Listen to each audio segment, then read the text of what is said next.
యేసుక్రీస్తు నామంలో వందనములు తెలియజేసుకుంటూ ఈరోజు మనం ధ్యానించబోయే అంశం ప్రతి ఒక్కరి హృదయాలను తాకుతుంది అనడంలో ఎటువంటి సందేహం లేదు. మరి అంశంలోకి అయితే వెళ్ళిపోదాం.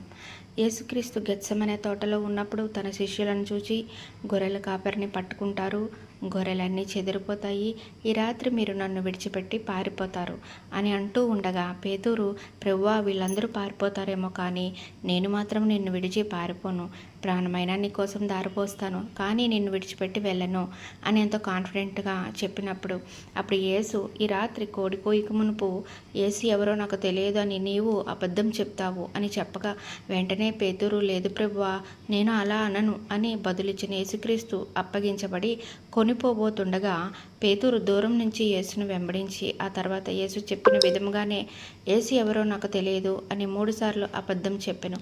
మత్తయి 26:56లో శిష్యులందరూ యేసును విడిచి పారిపోయారు పేతురుతో సహా. మరి పేతురు యేసయ్యను దూరం నుండి వెంబడించెను. మత్తయి 26:58 పేతురు ప్రాణాన్నైనా ఇస్తాను అని ఆఖరికి ముమ్మారు యేసు ఎవరో తెలియదు అని అబద్ధం చెప్పెను. మత్తయి 26:70, 71, 74 గమనిస్తే మనకి అర్థమవుతుంది.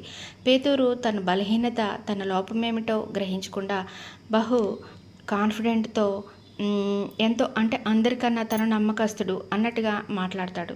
పేతురులో ఉన్న లోపము, ఇతరులతో పోల్చుకునే తత్వము, అక్కడున్న వాళ్ళందరికంటే యోగ్యుడను భక్తుడను అని అందరితో పోల్చుకొని గర్వపడే తత్వము ఆనాడు పేతురు ఆధ్యాత్మిక జీవితంలో పడిపోవడానికి కారణమైంది. అలా ఆధ్యాత్మిక జీవితంలో పడిపోయి దారి తప్పిన, మాట తప్పిన పేతురును పశ్చాత్తాపంలోకి నడిపించి సరిచేయగలిగేది ఎవరు? ఒకవైపు యేసయ్య కొనుకోబడుతున్నారు, కానీ ఆయన మనసంతా పేతురు మీదనే ఉంది. పేతురు మాట తప్పి తను చేసిన తప్పును బట్టి లోలోపన మదన పడుతుండగా ఆ సమయంలో యేసు ఒక్కసారిగా వెనక్కు తిరిగి పేతురుని చూడగా ఆ యేసు ఆ తండ్రి చూపులో ఉన్న శక్తి, ప్రేమ అమాంతముగా పేతురును తాకింది. అప్పుడు ప్రభువు తిరిగి పేతురు వైపు చూచెను గనుక పేతురు, నేడు కోడి కోయిక మునుపు నీవు ముమ్మారు నన్ను ఎరుగునందువని ప్రభువు తనతో చెప్పిన మాట జ్ఞాపకం చేసుకొని వెలుపలకు పోయి సంతాపపడి ఏడ్చెను.